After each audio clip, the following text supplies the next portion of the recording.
Okay, hello everybody, good evening, and you're all very welcome to our webinar. And I can see we have quite a few people have logged in, and thank you very much for taking the time. My name is the Reverend Philip, and I'm Rector of Naas Union, and we're joined today by Primrose Wilson from the Follies Trust, Owen Madigan, who will be talking to us later about the pyramids, and Bridget Loughlin, who's our Heritage Officer. And as you can see on your screen, there is a section on your screen where you can post any questions that you would have, and there'll be space at the end of the lecture to post any questions, and if we know the answers. Now, questions, I should say, about the pyramids, not anything else. We don't know anything about COVID-19. We don't know how long we're going to be locked down, but what a lovely way to spend tonight, so you're all very welcome. I'm going to hand over to Primrose now. Well, good evening. And they say that every cloud has a silver lining. This lecture, which was planned to be held in St. David's Church, would possibly have had an audience of perhaps 50 to 100 people. But in view of what's happened to us and the situation we all live in, we've now gone virtual, thanks to the skill of the rector. So tonight we are joined by people from all over these islands: Oxfordshire, Hampshire, Cork, Dublin, as well as Armagh and County Clare, and lots of people in Naas. And you're all very welcome. I don't know about you, but I long for a good news story. And tonight's lecture is just that. It's the story of a small charity based in Northern Ireland, which works across the island of Ireland to restore and conserve small structures like these pyramids in Naas for future generations to enjoy. To date, we have undertaken 28 projects, from an obelisk on the north coast to the O'Brien column in County Clare and a fountain in Kilkenny, and many others. We do this by forming partnerships. And in this case, the partnership is with the Naas Union and its rector, Philip Heek. Kildare County Council, tonight represented by Bridget Loughlin. And I'm delighted to see that she has a picture of the wonderful barn behind her, which is just lovely to see, and one of Ireland's probably most famous follies, I think. The Conservation Officer in Kildare County Council, Peter Black, and the successful contractor in the tendering process, which was Vernacular Conservation. And tonight it's represented by Owen Madigan. Our other partnership, of course, is with our funders. And can I say that every euro or pound that was donated has gone to the project. At the beginning of the scheme, I had an email from somebody in Dublin, and she said, "Primrose, I just found a £10 note down the back of my sofa last night, and I'm going to send it to you for the Follies Trust." So anyway, I told our treasurer the good news, and I said I was delighted. And he said, "Do you know, that's the best fundraising idea that I think I've ever heard. Let's get everybody to search their soft furnishings." Anyway, tonight, the person who's going to tell us about the conservation of this structure is Owen Madigan. Owen, we worked with him when we conserved the O'Brien column in County Clare. He has over the years become a friend as well. He's a very skilled contractor, and he works with other people in an exemplary way. And so this is the equivalent of a roll of drums to say, "Owen, you're a star. We're delighted with the work you've done on the pyramids, and we're looking forward to hearing you tell us about its conservation." Thank you. Okay, so we're going to hand over to Owen now, and then, as I said, we'll come back to the panel at the end of the lecture to ask some questions. Hi, everybody. Forgive me now, I'm very new to this, as they say. So basically, my name is Eoin Madigan. I'm a 6th generation stonemason and lime practitioner from the Burren region of County Clare. Our family has a long tradition of stonework that stretches back at least 200 years that we know of. It is said that they followed the church building from the east to the west coast of Ireland, where they settled in a small town called Kilfenora, where they set up their workshop and made headstones and architectural pieces on request. I suppose, forgive me now, from an early age, I remember spending time in graveyards with my mother, who was a gifted stonecutter in her own right. And I remember just walking around the graveyards and looking at the headstones and the way they were carved, and the inscriptions on the headstones.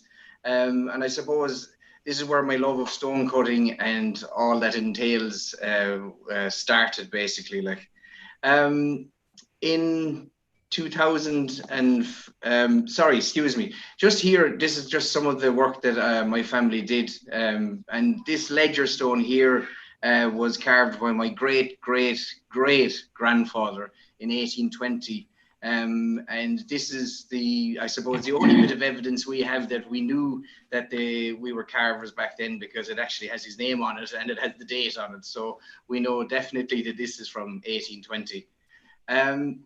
So the yard here, we have the yard back in the 1940s. My grandfather, a very young man on the left-hand side there. This is our yard then in the 1950s. So that's my granduncle John there. That's my grandfather in the 70s. My mother, who is a gifted letter cutter, as I said, in the 80s. Then there's myself, being taught by my mother back in the day. I progressed on then to carving myself, some architectural pieces like my ancestors. And here I am with my own daughter at Clough-na-Heron in Glencullen in Donegal, where we carved individual counties. So hopefully the trade will pass on to the next generation. In 2005, I took part in a course, a 9-1 course in dry stone walling run by Tom Little in Tralee. And when the course was over, he encouraged me to continue my training by attending a lime workshop run by Pat McAfee. So I was very lucky to have been trained under, to have trained under Pat and Tom Little, who are two of the finest craftspeople in the country. And for that, I'm very, very grateful. It has helped my own career untold amount.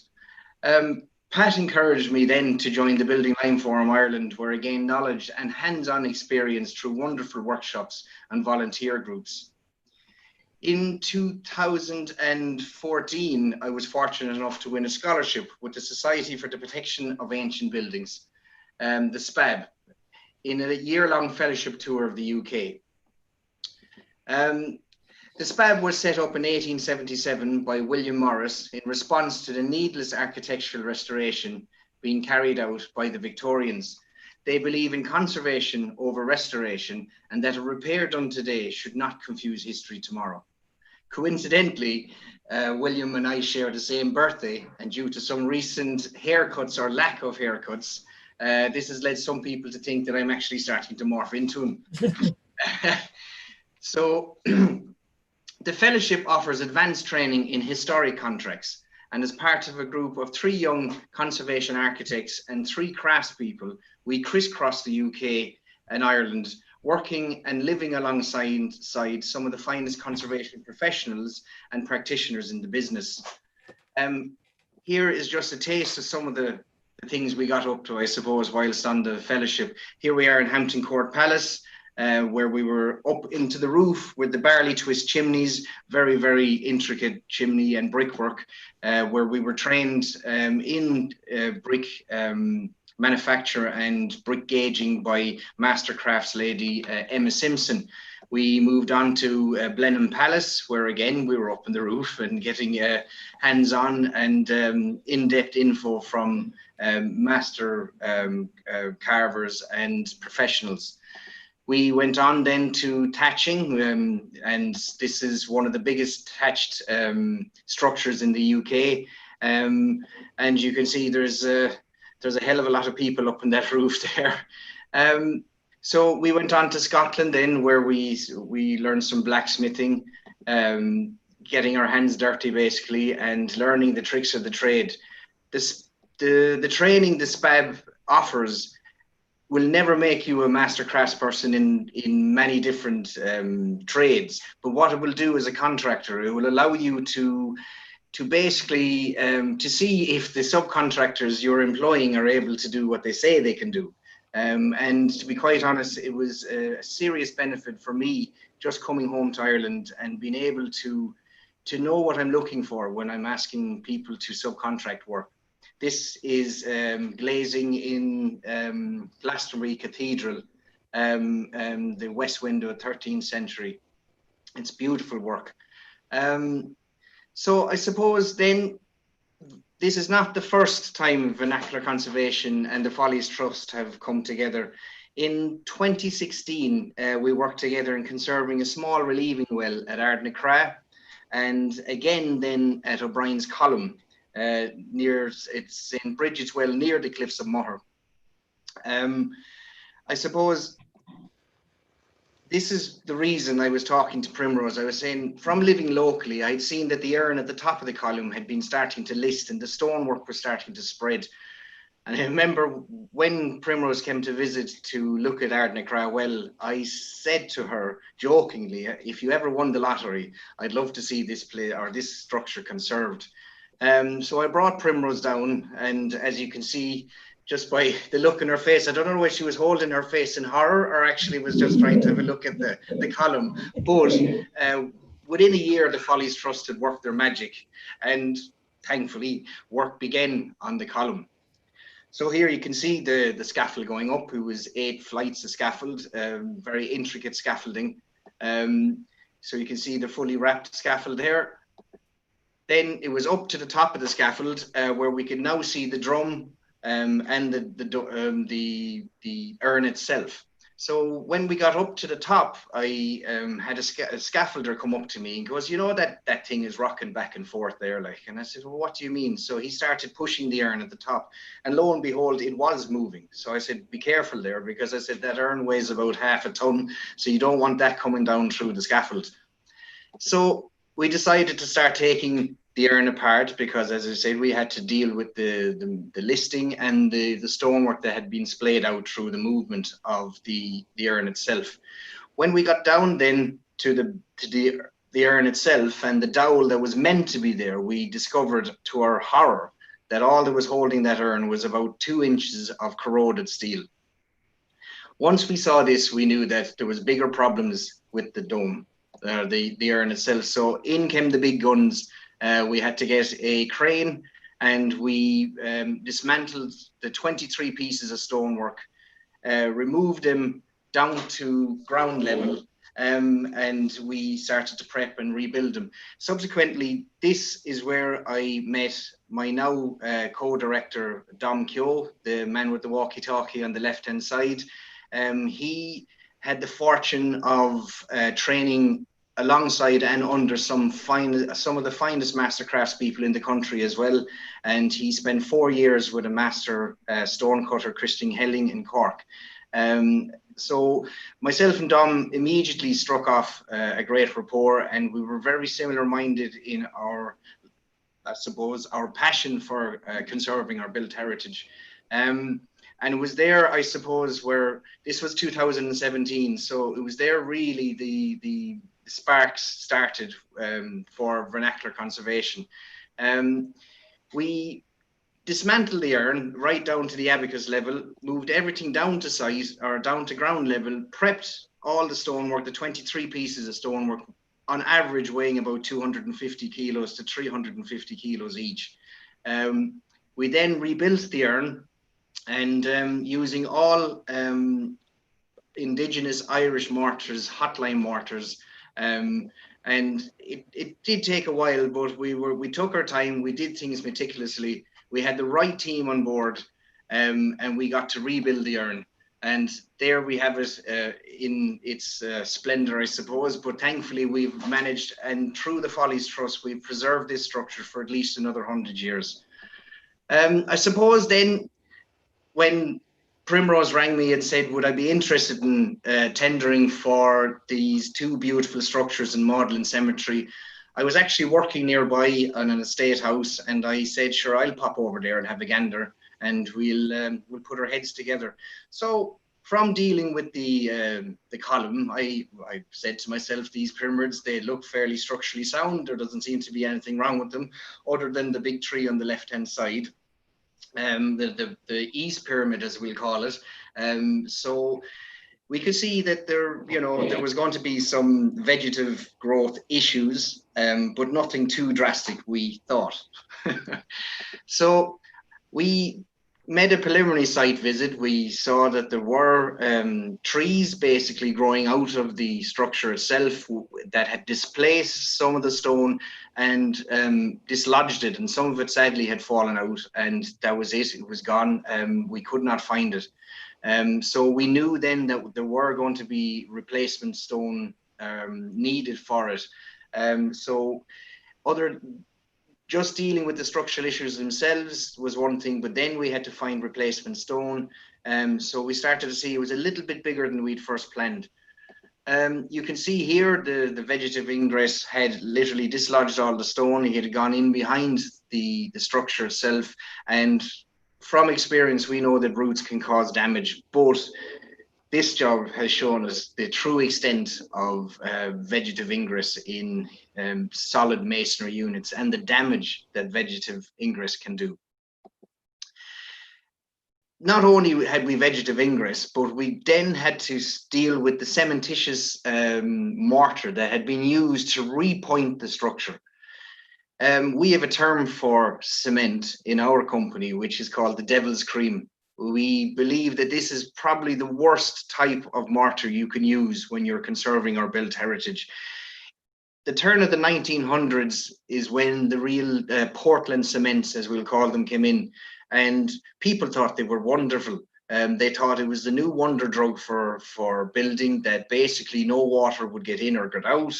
And it was way stronger. It needed less curing time. It needed less preparation time, less experience to make it. So everybody thought cement was the way forward. But sadly, as we found out, it is probably the worst thing, as I said, you can do for a historic structure. These buildings were built as a solid masonry unit, and they were built using lime mortars. Lime mortars have a unique ability to be able to transport liquids that find their way into the structure around the masonry unit and let them evaporate out through the joints. This has a knock-on effect of basically keeping the structure dry. And so when you repoint something that has been built with lime mortars first in a cementitious mortar, you are now effectively sealing that. So cement has a great ability to allow water in, but it won't allow it back out as a gas. And here lies the problem. We now knew that we had to deal with removing all the vegetative ingress and all the cementitious cement that had been placed in good faith, as we'll say, back in the day. So on we went. We could see here, this is the East Pyramid. We could see that this is the back of it that butted right up against the boundary wall of the graveyard. So it was a case of which came first, the graveyard wall or the pyramid itself. We're still, the jury is out on that one, but there was literally about 2 inches between the pyramid and the back wall. So you can see here, there's quite a bit of vegetative ingress. It's gone in through the joints and is taken hold. You can see here, again, it's more vegetative ingress. These are all different facades. It's not the same 2 pictures that I'm showing you. These are all, there's different sides of the pyramids. And you can see when you see something that has an actual trunk, we know that there's going to be some solid roots behind it, but we didn't know how much roots were going to be actually behind the facade when we started digging into it. We also had to deal with the doors. Sadly, the doors had gone into disrepair, and someone in their wisdom had tried to make one of the pyramids, I think, a dwelling for themselves at one stage in time, but thankfully it had happened a long time ago. But they had damaged one of the doors. These are wrought iron doors, and our blacksmith actually thinks that these were repurposed doors. They weren't actually made for these pyramids directly. He thinks some of them have medieval components to them, which throws the dates way back. So he's the right man for the job. Peter Cassidy is his name, a gifted blacksmith from Monaghan. He has now taken the two doors to his workshop to work his magic on them. So we can't wait to see the end result of that. So here we are inside of the vault of the East Pyramid. This is the later pyramid. These two pyramids, I should say, are built by the de Burgh families. The first one was the West Pyramid, which was built by the Hussey de Burghs. It was Elizabeth Hussey was her name. That pyramid was built in 1835, and the East Pyramid is a later pyramid. This is the one that this picture is of, the East Pyramid, the internal vault. You can see there's been some subsidence. We now think this subsidence was caused by some of the root ingress, because there are some fairly substantial trees that are around it. So here we have the internal cambered arched brick vault, which is quite it's something to see. It is so well built. It's phenomenal, the amount of prep and the formwork that needed to be built by the carpenters to support this brick vault going on top of it. Then on top of the brick vault, basically that gives the structure to the pyramid, and that will hold the veneer of stonework that goes on the outside, the cladding, as we'll call it. So here is a better picture of the internal brick vault. It's from a mason's point of view, it's phenomenal. It's just the level of skill that was needed just to build the vault, which is rarely seen, is second to none. And here you can see just the actual doorway of the vault, just from looking from the inside out. You have to step down about 6 foot into the vault. So the ground level is at the base of the door there. So you can see they actually had to dig down a fair bit just to even build the foundations of this vault.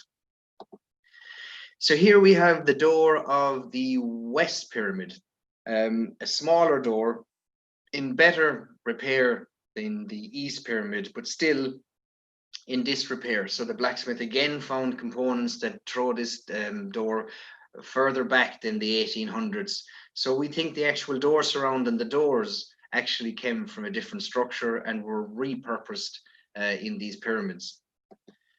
So this is the internal corbelled vault of the West Pyramid. It is the West Pyramid is the earlier pyramid, but the internal vault is of stone, not of brickwork like the later pyramid. So it's very strange to think that the first pyramid wasn't built with the brick vault. It was built with a corbelled stone vault. So basically what that means is that you build a formwork inside, and on top of that you build a corbel inwards of stone, and that becomes your structure. And then again you can build the pyramid, the cladding of the pyramid on the outside of this. So you can see there's been an awful lot of lime leaching, which this I can guarantee you was caused when the cementitious pointing was put on the structure. That had the knock-on effect of not allowing the water to evaporate as a gas. And basically the only way the water could go was with gravity and down through the structure itself. So the calcification, the stalactites as we might call them, this is caused by cementitious mortars being used and not allowing water to evaporate out of the unit. So here again we can see this is a picture from inside the West Pyramid vault looking back out. Again, you step down into the vault, very substantial area inside it. It's quite eerie inside it, I must say. And the day the blacksmith came to visit, He opened the door, I went in to have a look, and next thing the door slammed behind me and I was locked inside it. He couldn't open the door. I had no torch, I had nothing, so it was quite sombering. So before we started any work, we had to deal with some issues on site. Now this here is a collapsed grave which had a ledger stone, which means a ledger stone is a flat headstone on top of it, and that hole there is about 12 foot deep, so we knew that scaffold basically couldn't go up on that. For a start, we had to make that structurally sound. So what we did was we put a load of 6x6 cross beams across it, and then hoarded that over with plywood and made it structurally sound to take the scaffold basically.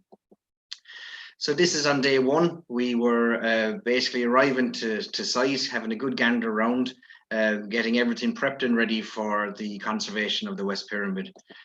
First things first, before the scaffold went up, we started to remove the cementitious pointing from the structure.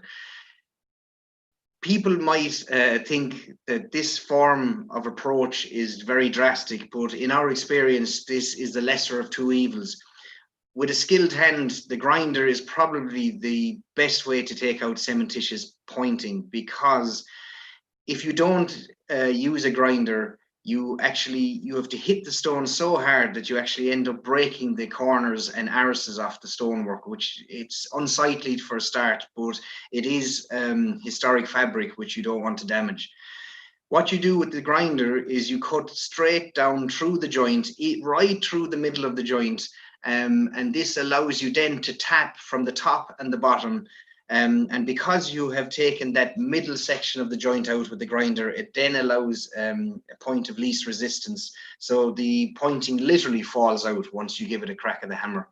Here you can see this is just after we finished removing the pointing of the base. You can see already that the pyramid is taking a bit more life than it did with the cementitious pointing in it. Here we are now, and we are starting to put the scaffolding up on the West Pyramid. As you can see, we had a couple of gravestones that needed attention, e.g. just we wrapped them in a bubble wrap just to protect them from any debris or anything that might be falling around the site. So here you can see us again with the scaffold up. Notice the two lads on the right hand side with their two knees leaning against the scaffold, or leaning against the structure. This was the only way that we could this is the only way that we could actually point against the structure, because it leans in on itself. You'd actually have to lean against with your shoulder otherwise. So you're going to probably see some of the pictures of the lads. It's not taking breaks. They're actually using their knee just to keep themselves upright while they're pointing. You can see here the scaffold had to be fairly substantial. It was fairly intricate. It was self-supporting, so there's no leaning on the structure itself. So, excuse me, I'm going backwards instead of forwards. So once we got the scaffold up, it was straight up to the top of the pyramid then. The picture on the left is what we found after we took out the cementitious pointing. The picture on the right is the way we record. So that picture on the right is actually a photograph that we now have recorded. So when we take the stone apart, we mark each individual stone as per the record we have done on our A3 laminated page. So at this point, we didn't know what we were going to find underneath the capping stone of the pyramid. So we said we better just investigate a little bit further. This is what we found underneath the capping stone. You could see that the vegetative ingress had actually taken hold of the whole structure itself. It had basically eaten all the lime mortar and had replaced it with a mat. That's the only thing I can call it, a mat of solid root structure. So we now knew that we had to dismantle as far down as this root was ingressed into the structure, but also down as far as the stone was structurally sound. So here is a picture of the rebuilt stonework after we had dismantled it and removed the vegetative growth inside it. So some of the bigger structural issues we had to deal with. This isn't us stringing up a guitar. This is us the way we again record structures. We want to follow the original building lines. So we were running string lines across the area that we knew we had to dismantle. So here we are. You can see we've dismantled the stonework. We are removing all the vegetative growth behind it, and then using an approved lime mortar. I should say that we did testing of the mortars, and we found that the mortar that was used originally was an air lime mortar, a hot lime mortar with a brick pozzolan. So we tried to replicate this mortar, and we did, but we found that the mortar had a very pink hue. So I don't think aesthetically it would have looked too well. Plus, the mortar that was in this structure had failed. So again, alarm bells would go off, you know, to advise you maybe to change the mortar and to make it a bit more durable and long lasting. So that is what we did. We came up with a hybrid mix where we use 75% air lime, 85% air lime, 10% hydraulic lime, NHL 3.5, and 5% brick dust as a pozzolan. You're getting the best of all the worlds there. You're getting the flexural strengths of the air limes, the compressive strengths of the hydraulic limes, and also the setting power of the pozzolan. So here we have our apprentice Dave. He is rebuilding here the stonework that we've dismantled and recorded. We have Mike on the left-hand side of the screen. Mike was the first guy who came on board with me. He's a very highly skilled mortar maker, and he is our mortar maker on site. His ability to be able to chop and change mortars as we need them, from bedding mixes to pointing mixes to grouting mixes, is phenomenal. He just has a natural ability to understand lime mortars. But that took time. He's been with us for nearly 10 years now. So it just shows the level of dedication he has shown to his trade. Our apprentice Dave, we were very fortunate to meet. Not long after Dom and myself decided to go out on our own, we were scratching our heads going, right, we need more labour force. And by the grace of God, Dave Curtin arrived back home from Australia, he had been working as a mason over there, and decided to come on board with us. Within, I'd say, 6 to 8 weeks, Dom and myself both knew that we had found someone special, and we asked him would he like to become our apprentice. So we have Dom, Dave, Mike, and myself, and we have one more person, Antulis Minoris, who is our managing director, but also our structural engineer. So the 5 of us, we're fairly confident we can take on most jobs that we find ourselves with. So here we are. It's a small video. I just said I'd play this, and it just shows you some of the level of difficulties that we found with the vegetation. So the veneer stonework is only about 3 inches thick. So we have a fine ash tree that's managed to get itself in behind the plaque, which is about 2 square meters, and has been cracked by the roots. So the boys are just fishing this one out from the back of the plaque and behind the veneer. This has taken about 45 minutes just to get this far.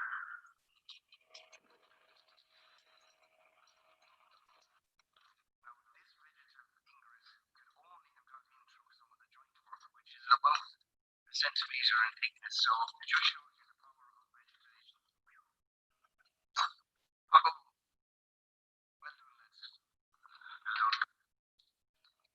So as you can see there, we were dealing with the root that I'd first shown you at the beginning that had dislodged stonework, and it actually cracked the beautiful plaque that had been up there. Our worry was that once we started to dismantle the stonework, would we get a subsidence of the plaque itself? If so, we were in serious trouble, because no matter what you do, you'd never get it back into its original historic building line. So we we went on then to basically we cleaned and prepped the area. And again, this is just a short video of what we were doing there, and it just kind of goes into detail of the way we record when we dismantle any historic fabric. And to be quite honest, if you ever get a mason who's going to dismantle historic fabric and he doesn't record it, I'd be giving his marching orders before he'd even start. So once my computer plays ball, I'll get this going again. So now that we have our breach pressed and ready for the rebuild, before we actually dismantled this bulge, we photographed and recorded each stone, as you can see on our chart here. Very, very simple laminated paper with each course that has to be dealt with numbered. This then corresponds to the numbered stonework we have laid out here in their courses. It's a very, very quick and easy way to rebuild dismantled sections. So I suppose instead of me waffling on like that, it's much easier to show you a video of what we do. As you can see, it's very straightforward. It's not rocket science. It's not wizardry. It's just a bit of experience and a bit of cop on, really. You can take anything apart without knowing how it was first put together, and you can put things back together without knowing how they looked in the first place. So we're conserving, not restoring, which is again a very, a big SPAD philosophy. So on we went. So now, excuse me, we keep doing a double. So what we found was that we had to replace stone. Sorry, excuse me. Sorry, I'm going forward there. We saw that some of the stonework had cracked, and we were going to be replacing stone. So we now had to find a stone that would match it. This is called grey whack limestone and is from the local area. But we found it very hard to actually find a match locally. Perchance, I was in a stone yard up the country, and I found an exact replica or exact copy of the stonework we were using. So I jumped in it. I said, yes, this is a match. As you can see, it's very, very similar in color. The cracked stone here, it's very, very similar in color. So we went with this, and we were quite confident we could make a match. So here is the replaced stonework against the plaque. It's all fully pointed up now. As you can see, the lime mortars give the structure a bit of, a bit of life, basically. Like, it looks a little bit more structurally sound. It looks a bit more alive, I suppose. So then it was basically start pointing up the structure, and work your way from the top of the structure all the way down, dealing with all the vegetative ingresses you find it. And then we ended up with this, as I say, once we had removed all the vegetation, dealt with all the structural issues, pointed it up, it was then time to move on to the next pyramid. So this is a nice kind of bird's eye view of the pyramid we took from the scaffold of the East Pyramid once the scaffold went up. It's probably the first view of the pyramid totally, I suppose, restored or conserved is a better word, in the last 100 years. So on to the East Pyramid, and from working on the West Pyramid, we said, right, we know all the idiosyncrasies, we know the problems with the roots, we know, the problems with the cementitious pointing and the ivy, the way it was working and wrapping itself around the structure. But up went the scaffold, and the first thing we found was severe vegetative ingress and severe subsidence of the stonework and bulging off the original fabric or the building line itself. Here you can see the actual stonework wasn't as uniformly built as the other pyramid, and it had started to break because of the compression. So what was happening was the vegetation behind it was going behind the stone, causing it to pop off the internal vault. And then all that was holding it then was really gravity. So once gravity takes hold, stone starts to pinch, and it starts to put an awful lot of pressure on itself. And over time, it will start to blow itself apart. So here you can see that the minute we went near one of the stones, it delammed. Because limestone is a cementitious, or excuse me, is a sedimentary stone. It's prone to delamming, and this is roots ingress will cause this from just sheer compression over time. So we could see again that there was an awful lot of roots around this. We've removed a lot of the cementitious pointing, removed a lot of the ivy growth, and then we started to see that the roots, they looked to be of the same plant. So again, alarm bells started to go off, because it's okay if they're different plants or different trees, you know that they're very localized. But when you see the same plant or tree starting to sprout out from the same place, you know that there's more going on than meets the eye.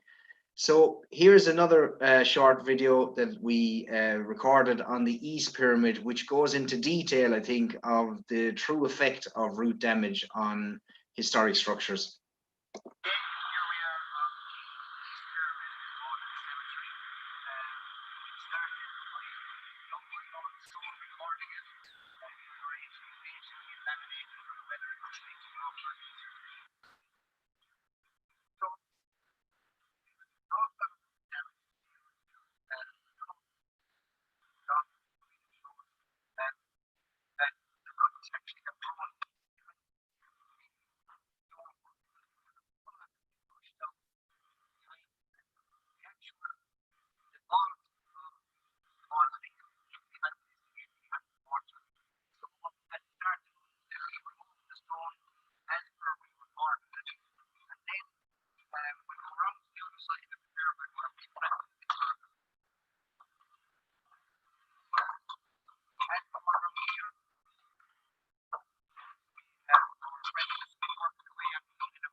So yeah, we knew we had a lot of vegetative problems there, but excuse me, no, what's happening here at all?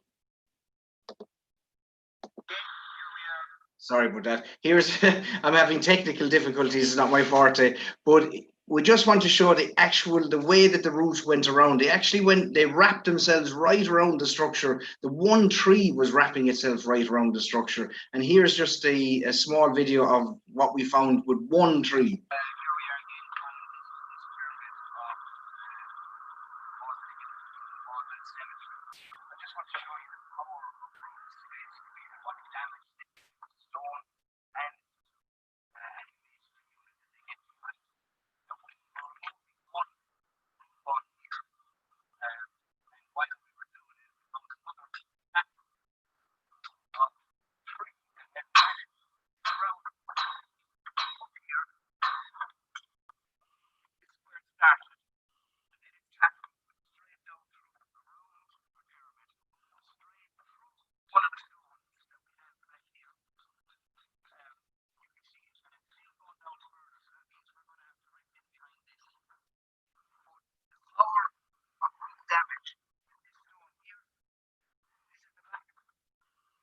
that was wide open by the power rooms.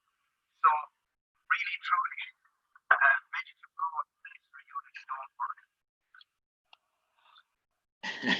I promise that's the last video anyway. Sorry.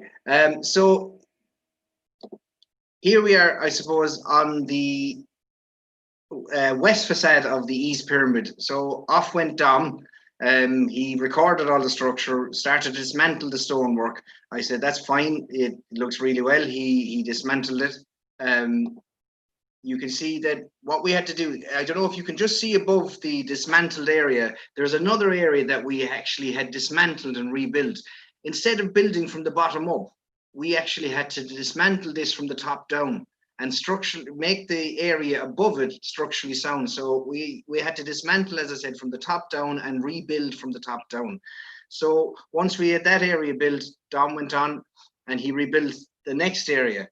And I wasn't watching though, but Dave was on the next level below us and he had dismantled this amount of stonework. There was over 130 pieces of stone that he had recorded and we had dismantled.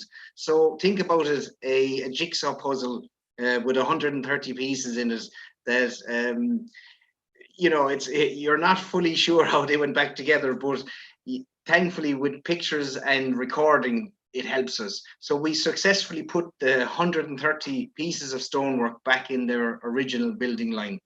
And this was the result. So you can see that, you know, we've taken all the structural issues out of it, all the vegetation, all the cementitious pointing, any cracked or delammed stone, and repointed it. And what that does, it just makes the masonry unit sound and whole again, and also it allows it to actually form as a masonry unit, e.g. transporting the liquids around the unit and letting it evaporate out instead of having it ingress into the vault itself. So I went for lunch after we had this area prepped and finished, and I came back and there was Dom off at it again. He went in, he recorded the back of the pyramid this time. He dismantled it and found way more vegetative ingress. Now, as I said, this pyramid took the biscuit with vegetative ingress. You can see some of the size of the roots here.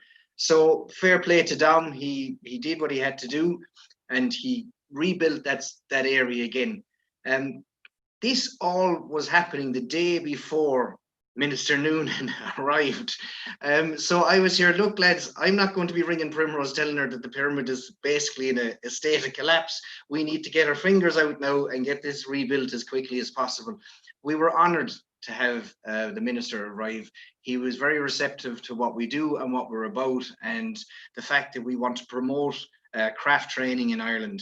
And so it was lovely to have him on site. And as I said, he's very knowledgeable and he was very interested in what we did. So again, it was just lovely to be able to explain our wares to people who wanted to listen.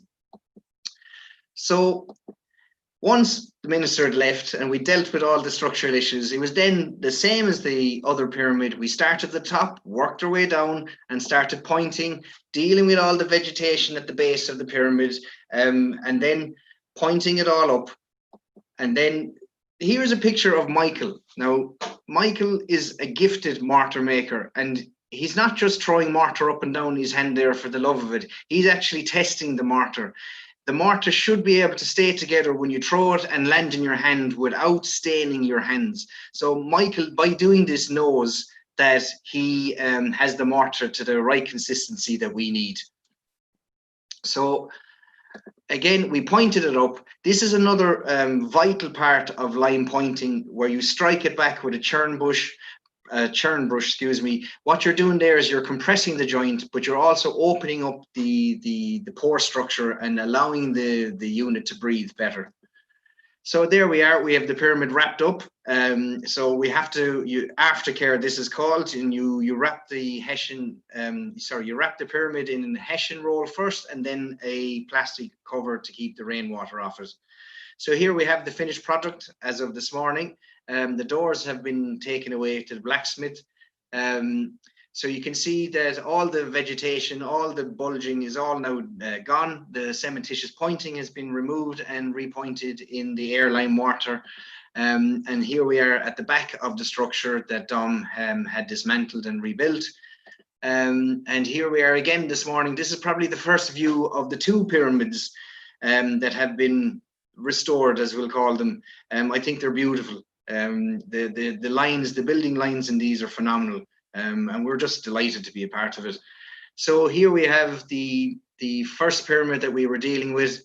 You can see the before and after picture. We're delighted. You know, we've revealed the plinth. We've dealt with the structural issues. We got rid of the dead tree that was beside it, much to the joy of the neighbors behind it. And here is the other pyramid. You can see again that the vegetation has been dealt with, all the structural issues have been dealt with, all the building line is still in situ. A nice picture of it there. And here we have some interesting shots. We had drone footage, a very kind man, Paul Brooks, who again, the Follies Trust had helped out on a kiln restoration that we were involved in County Clare. He had donated his services and brought his drone with him for some phenomenal pictures of the building site whilst work was being completed. Yeah, so here we are. This is I suppose the end pictures of my presentation. Now, sorry, excuse me, I'm ahead of myself. This is the end of my presentation, but I suppose there's more to this story. First of all, we want to thank the Follies Trust, Kildare County Council, for allowing us to work on these structures, I suppose. We were very grateful of the reception we received on site. The people of Naas were amazing. The amount of people that came in and said they'd never seen these before, and they were gobsmacked just to get the history behind them and to be able to get up close. And now that they were restored, they were taking pride in it. And the neighbours in the back garden, we have to say a huge thank you to all of them. Because we were very intrusive. The scaffold actually had to go up into their back garden for about 5 weeks. So, you know, thankfully they were very cordial and very nice to us while we were there. I suppose to summarize, our built heritage, it deserves the utmost respect. And the only way that we can correctly conserve these structures is by using skilled and competent craftspeople. Now, sadly, in Ireland, craft training is very few and far between, with me actually having to go to another country to gain the skills and knowledge that I needed to make my business a success. So what we would like to see is the promotion of craft training in Ireland. It's not to say that we don't have skilled practitioners or craftspeople. We have some of the finest master craftspeople in the world. We lack the platform to utilize their skills. And this is the problem we have in Ireland. We need an All Ireland collective an approach to training, craft training and skills. So on the back of that, I'd like to say thank you very much again to the Follies Trust, to the people of Naas, Reverend Philip. It was great to be involved in it, and thank you very much.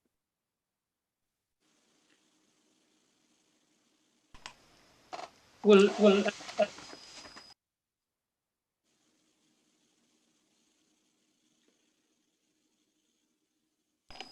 And just thank you. It's very helpful to say thank you to Owen and to his team, and I hope they're all watching tonight. And I hope they'll take about. The only thing I'm slightly concerned about is that, having seen themselves a star of stage and screen, maybe they might decide that it might be more lucrative to go into the film industry instead of continuing as working on sites like this. I hope not. They're all tremendously skilled, and we're very grateful to them all. Thank you.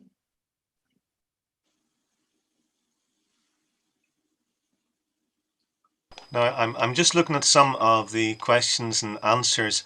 Maudlin's graveyard is unlocked to visit during the day. I'm not sure, Owen, is the padlock still there? No, the padlock has been removed. We have an obligation whilst the work is ongoing. You have to make it inaccessible to the public. So sadly, there were a few people who may have been a bit put out by it, but we had to be very careful about people on site. The lock is now removed, and it won't be on it anymore. That's fine. Well, normally it's locked at night time anyway, but it is open during the day. Yeah, I'm just saying, can you see the questions and answers in the chat there, Owen? I can't. Yeah. Can you see a Q&A? Yep. Yeah, if you want to have a look at those.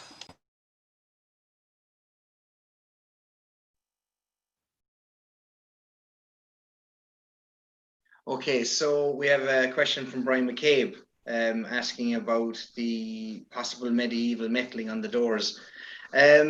Now, I can't elaborate too well on this. I will be able to next week once I get up to the workshop with Peter. But it's just at the moment, he was pointing out some medieval detail. No, I'm afraid I'm not a blacksmith. So I wasn't 100% sure what he was talking about. But the doors will be returned before around the middle of November. They will be finished. And I'm just looking at Marcus de la Beresford. Is there any provision for periodic review of the restored follies so as to preempt future degradation? Primrose. Primrose, turn your microphone on. Well, thank you very much for that question. It is an issue, but the Follies Trust doesn't own any of these structures. We have no selfish or strategic interest in them. And so it's really up to the owners of the site, which is the Church of Ireland, to ensure that these structures are maintained into the future. And so one of the things that will be done between Owen and ourselves prior to complete handover will be a maintenance plan, because they will definitely need to be maintained into the future. There is no point in letting them get to the state that they were in before. That would be gross mismanagement of the funds that we have used for this project. And so we will ensure that there is a maintenance plan thing. And Owen and I have talked about this already, and he's quite happy to cooperate about it. But it's a very good point. They do need to be maintained for the future. And I'm just looking, Liam Kenny has a question on a wider question. Given the pyramid is so uppity, a wider observation rather than a question, given that the pyramid is so untypical in the monumental tradition, what was the motivation of those who commissioned their building? Was it a conscious effort to emulate the pyramids of Egypt, or was it based on some sort of cosmological theory to try and secure a place in eternity? I think that's my job, is it?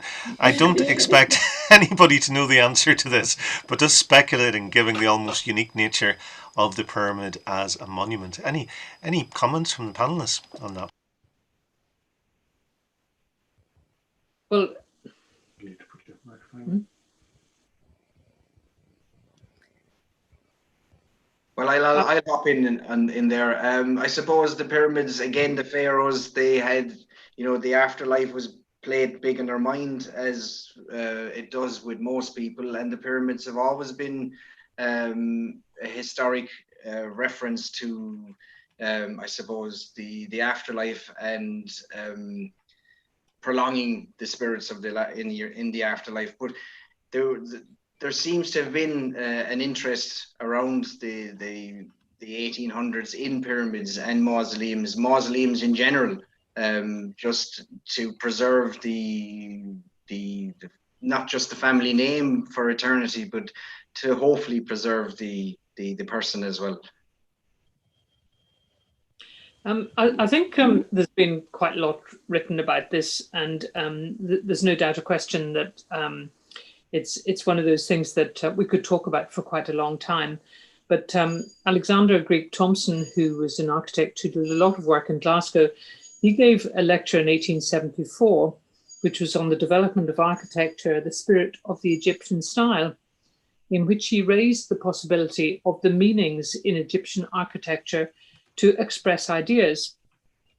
And he spoke in this lecture of the pyramid as expressing the simple idea of stability or duration. And I think that's something that possibly people do associate with death. Bear in mind that the first of these structures that was erected, the West Pyramid, was to a young woman who had died at the age of 33, 34. She had 7 children left behind, and a husband who actually married quite quickly afterwards, so maybe he didn't grieve that much. But he did have this pyramid erected in her memory, and I think you can say stability or duration was something very special. Now, there's the issue of the second pyramid, and I'm very grateful to Brian McCabe, who brought us to our attention some vestry minutes of the late 1860s. And it appears that the second pyramid may not have been built to a de Burgh. It may have been built in memory of somebody called Montgomery, which was a local family. I'm not quite sure of the answers to that because we haven't found out the best information. Unless, Bridget, you'd like to add on anything about that? Well, I just have anecdotal stories that they are both de Burgh mausolea, and I'm not going to argue with that. Brian McCabe might be able to actually type us an answer there, because Brian certainly knows more about the graveyards than I do. But just one of the questions I would like to actually answer is the question from Annette Lloyd Thomas about measures that we can take to prevent future vegetative ingress, and it kind of ties in with what Primrose has said, that Owen and Primrose are going to give a handover to Philip on how to look after his graveyard. But how this project also, how I kind of got involved in this project as well, was before, a number of years ago, 2 members of Naas Union Select Vestry contacted me about the possibility of doing a conservation plan for the graveyard. And we had hoped this year that we would do a conservation plan for the entire graveyard. And I was particularly keen to do it because it's great to be able to kick off a good conservation plan with the restoration of 2 of the most important structures within the graveyard. And that is something that we will be doing for the site, because it's actually a really interesting site. There's a lot of really interesting headstones there. Those of you that are familiar with the cartographer Alex Taylor, who produced the 1783, I think, map of Kildare, he's actually buried in the graveyard along beside his brother. So there's some really interesting features within the graveyard. So one of our plans will be to develop a conservation management plan for the site and to secure additional funding. I've been talking to our local representatives who are really supportive of this project and actually gave the funding, the Kildare County Council's element of funding to this project, and they're really keen to continue that relationship. So Philip and I are going to be having an online meeting, hopefully in the next month or 2, to progress the conservation plan. So if Brian has an answer, that would be Brian McCabe, that he could type, I'll read it out for him. Can I just hop in there about the vegetation, the vegetative ingress, and how to stop it happening again? Basically, what was happening there was the cementitious pointing had been put in, but it hadn't been put in correctly. And when the stonework actually had moved ever so slightly, it opened up joints, and all it takes is 3 mil of a joint for a seed to fall into, and off you go. And basically, once it starts, it doesn't stop. A SPAB philosophy is through gentle repair and continual maintenance. You'll never need to restore anything. So basically, that's what needs to happen in this graveyard. There needs to be gentle repair and continual maintenance, and that's how you're going to stop vegetation. Super. And I'm just, Owen, I'm looking at Karen Latimer's question, asking about training schemes for the various crafts. Yes. It's like, as in relation to who's going to provide them, is it? Excellent talk. You touched on the issue of traditional skills training. Are there any training schemes currently available for the various crafts that you know of? There are. There are training.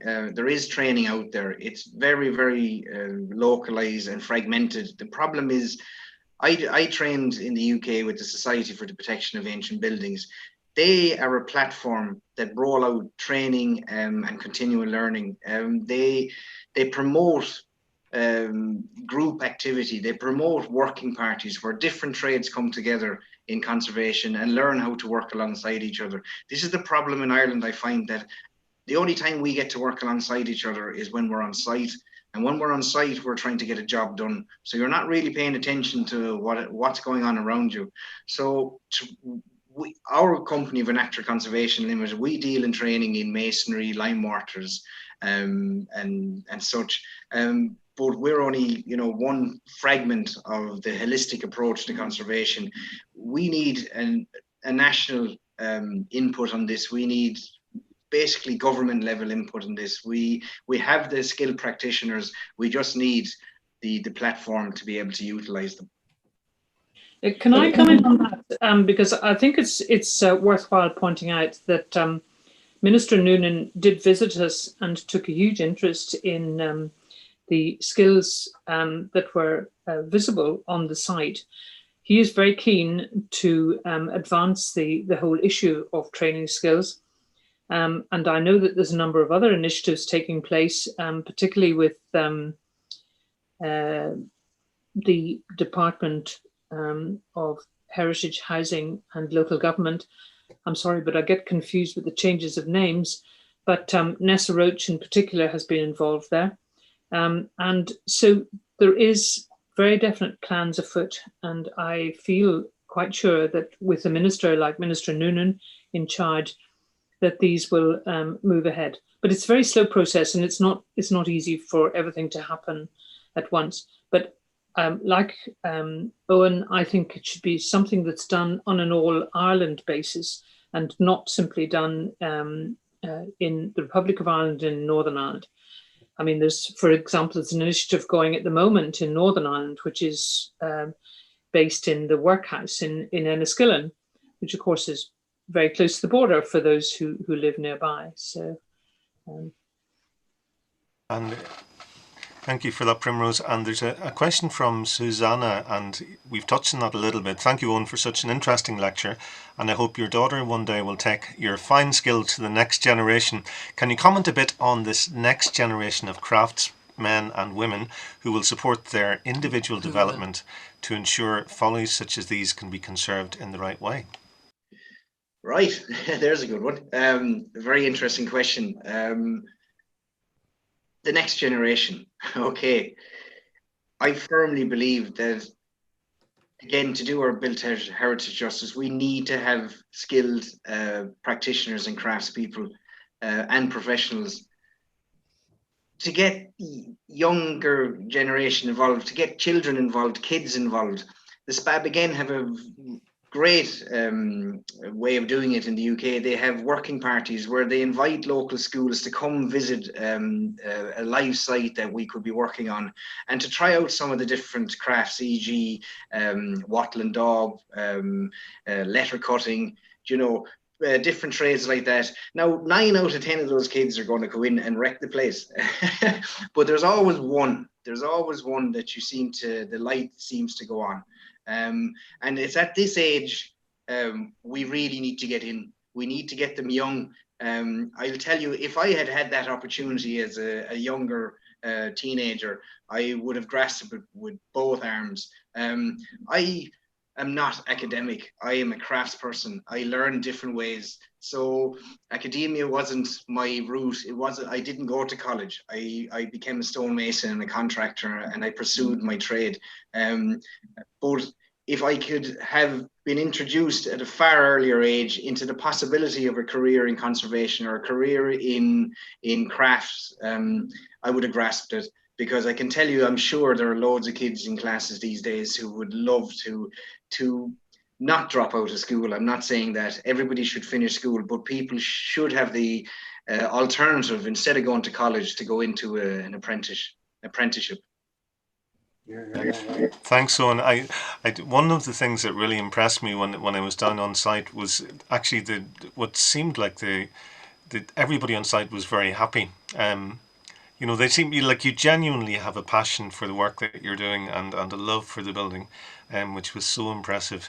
Now I've promoted Brian as a panelist. So Brian, I see that you have some information on the Montgomery family. Are you able to unmute yourself and talk to us a little bit about that, please? Thank you.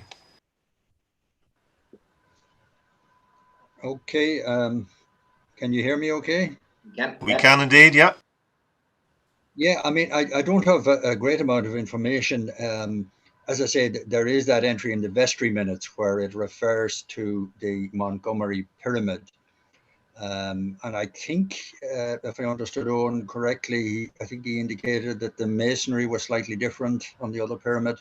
Yeah. But anyway, the Montgomerys basically, they were a family who lived in an old house called the Naas. People around Naas would probably be familiar with it, down along the canal. I sort of became interested or aware of the family back in 1998 when I was doing some research in relation to the rebellion of 1798. And it appears that the Montgomerys may have been involved on the government side in relation to, there was, as we know, an attack on the old jail in Naas, and there was a substantial loss of life in that attack. And around that time in 1998, sort of making some inquiries around the town, I was talking to one old man who had lived around Naas all his life, and I asked about the Montgomerys or whatever, and he said, "Oh yeah, they were involved with it. There were a lot of dead bodies dropped down the well at their house." So a rather grisly piece of folklore around the town. But clearly the Montgomerys were based in the Naas there for quite some time. So as I said, the minutes would seem to indicate that the second pyramid might belong to them. Well, thank you very much, Brian, for that. I'm going to try and bring it to a close. Have you any closing words, Bridget? We'll go through our panelists again, Bridget, before we finish. Well, I would like to thank Primrose for spearheading and poking a lot of people for around this project. I got a phone call from Primrose one day, and she asked me, did I know about the pyramids up in Maudlin's, that the Follies Trust were interested in conserving them. And as she says herself, I took the hand off her, because I used to be brought down to the graveyard by members of the conservation group, and I was aware that this is a big project and where would we get the funding and all the usual questions that go to your mind. So when Primrose said she wanted to spearhead it, I said, no better woman, and we'll row in behind you. And I have to thank Primrose. And of course, Primrose is the driving force behind it. But I also have to thank the Naas Union of Churches in the Select Vestry for coming in behind us as well and being confident in the Follies Trust, and then in the people that they hired to do the work. Without you agreeing to let us root around in your graveyard, this wouldn't be possible. So thanks to everybody. And I'm looking forward to working on some more Follies with Primrose. Thank you.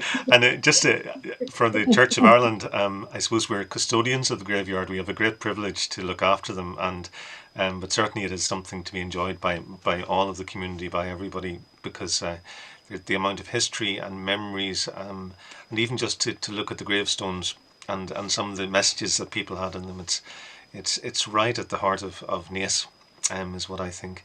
Primrose, I'm going to hand over to you now. Thank you very much. Well, first of all, thank you very much for all those kind words that have been said, particularly by Bridget and by Owen and by Philip. We got a lot of fun out of working with these pyramids, and one of the nice things that the minister said when we came to the site was it was nice to see people enjoying themselves, and I think that's quite an important part of everything to do in life. You can do good things, but if you don't enjoy yourself at the same time, you become a bit serious and a bit boring. Yes, I'm looking forward to the next folly that you're going to present to us, Bridget. And there was just one answer to a question. Somebody called Mabel asked about the date that the structures were built. The plaque at the back of the one that we're looking at is to Elizabeth Jane Hussey, who died in 1834. Now, we obviously don't know whether it was built immediately afterwards, but I suspect it was probably 1835, 1836. And I think, Owen, you're quite sure that the other one was built a little bit later? Yeah, it was. So 1840, something of that sort of order of date. But anyway, thank you very much. And thank you to everybody who's listened tonight. Thank you. It's lovely to hear this enthusiasm and the good messages that have come through. So thank you. And particularly to Philip for facilitating it. Thank you. Your voice is muted, Philip. I'm going to leave the last word to Owen. And Owen, thank you very much for a wonderful lecture. It's something I certainly will watch again, because there's so much to learn about the buildings. And thank you to all of those who've attended and to our panelists. So, Owen, over to you for the last word. Well, thank you all for listening to me waffling on about what we do. I hope you can get from this, we are a passionate crew. We love what we do. We're happy on site because we respect each other. Jobs can never be done correctly without total communication, respect from the top down, and the bottom up. So the essence of good work is to respect each other. And just as I said, the level of reception we got from the Naas public, Kildare County Council, it was a wonderful site to work on, and for that we're very grateful. I'm going to end it with a little bit of a light note. Whilst driving to work this morning, I had Lyric FM. Birthday is it today? Krista Berg's birthday today, and he's 72 years of age.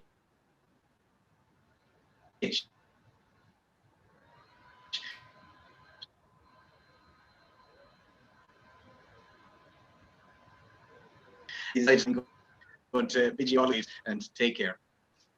Thank you, everybody. Very good night to you all. Bye-bye. Bye.